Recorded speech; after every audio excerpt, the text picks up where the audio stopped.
a word is a good enough approximation of the thing that it's representing, sort of like a thumbnail. Now obviously, one of the differences between a thumbnail and the real thing is that the real thing exists at a much higher level of resolution. It exists at many, many more layers. But you can use the thumbnail to represent it.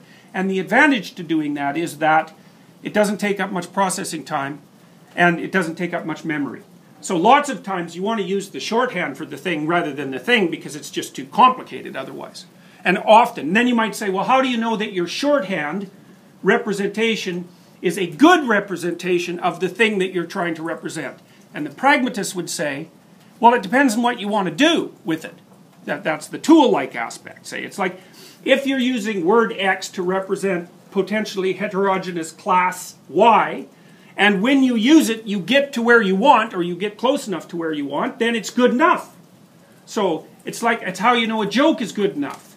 Well, someone laughs. It's like, okay, the joke is good enough. And so one of the things that's quite interesting about the way that you interact with the world, and this is something the pragmatists really discovered in some sense, was that you're always aiming at some bounded set of events that's somewhat different from the current set of events, because otherwise you could just sit there. And then you put your conceptions to work and your actions to work to manage the transformation. And if you manage the transformation, then it's good enough. And you don't have to go any farther than that. So that explains partly how you can maneuver in the world with limited knowledge. You use low resolution representations to partially hit vague goals. And that generally gets you there. That process was called Satisficing by... Now, what's his name? He's an extraordinarily famous economist and psychologist. Anybody remember who coined the word satisficing?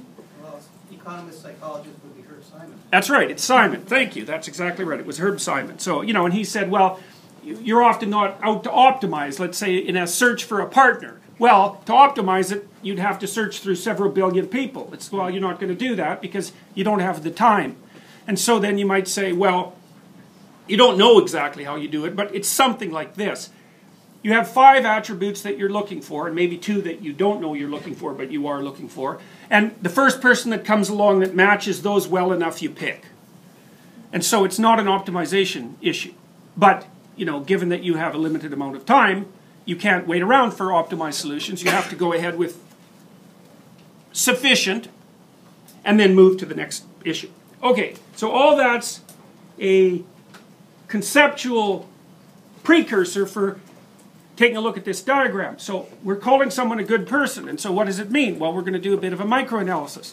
We'll assume that it's a shorthand, low-resolution representation of the person, and that you can decompose it. So if someone says X is Henry is a good person, and maybe he's 45, you might say, does he have children? And then you say yes. And then you might say, well, is he a good parent? Because you might assume that if he's a good person, he would be a good parent. Now, it's conceivable that he could be a good parent, a good person without being a good parent, if he was good at like 5 other important things. But let's assume that as a good person, he's also a good parent. I think it's reasonable to assume that good parent would be a subset of good person, right? Because it's more specific. More specific means it covers less time and space in some sense.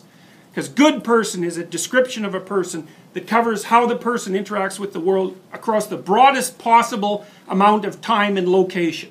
And then good parent is, well, you find that out when they're interacting with children, let's say, for the sake of argument. There's other issues.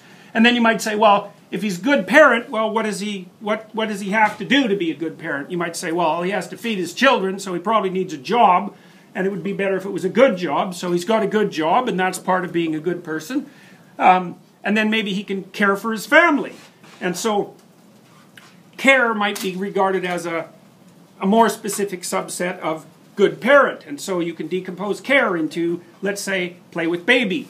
And then you can decompose play into, well, I decomposed it into peek, tickle, and clean. And then what's interesting about this is that those are all abstractions. But once you get down to a high enough level of resolution, they're no longer abstractions, in that they're actually actions that you undertake in the world. Moving your hand is not an abstraction. So at some point, and this is a nice, elegant solution to the mind-body problem to some degree, at some level of resolution, high resolution, it stops being conceptual and starts being action. And that's where the mind hits the world. And then, like, if you go into an even higher level of resolution than that, like, what do you have to do in order to move your hand? The answer to that is you don't know. You just do it. And so your consciousness bottoms out, in some sense, at the level of voluntary motor activity. So there's a level above which you can't perceive, which are the networks that you're involved in. And there's a level below which you can't perceive, which is, under normal circumstances, perceive or control, which is whatever enables you to actually move. So, all right, so then you might say, well, what are all of these things? Like, how would you conceptualize, I decomposed good person. But then you might say, well, what are all these things made out of? In a sense, what are their constituent elements? Good person, good parent, family care, play with baby. They're sort of like games, they're sort of like stories, they're sort of like rituals. I think about them in these terms. So if you look at, that's where we get to this particular diagram, which we're going to concentrate on quite a bit. Now, I don't exactly know what to call this thing. I think the best way of thinking about it is that it's a subpersonality. And that the reason I call it a subpersonality is because only a personality has all the attributes that this thing has. And so the attributes are, it's something, I talked to you last week about the fact that the Russian neuropsychologists, for example, felt that people had to build models of the world. And so you could call this a model of the world.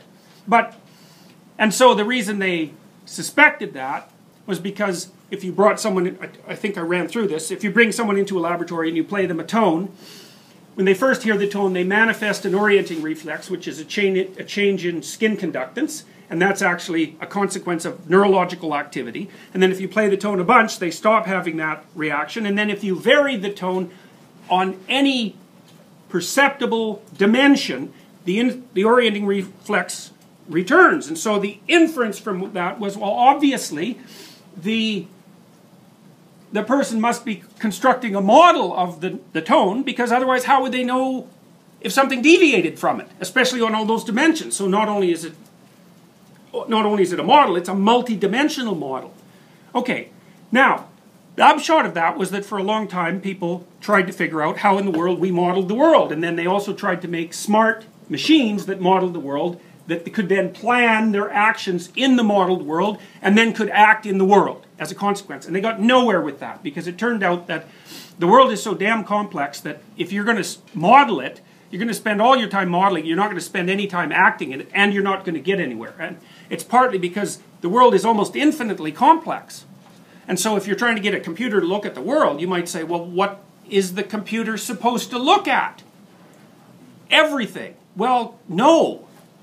I mean, you look at a lot in some ways and not very much in others. And half your brain is dedicated, roughly speaking, to visual processing, and then you've got your other senses to help you figure out what's going on.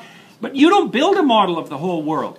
You don't build any model at all of the parts of the world that aren't relevant to you. So, for example, your model of this floor is very low resolution. If I took you guys out in the hallway, assuming the hallway floor isn't the same color, and I said, what was the color of this floor? You would not be able to tell me.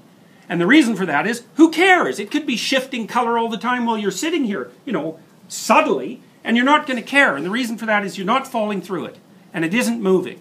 And so it's like an invisible presupposition of your current knowledge structure. And there's all sorts of things going on around you that are like that. You don't pay attention to the walls. You really don't pay attention to the people that are around you. They could sort themselves in a different way. You wouldn't notice unless you know the person. There's all sorts of things that you don't model.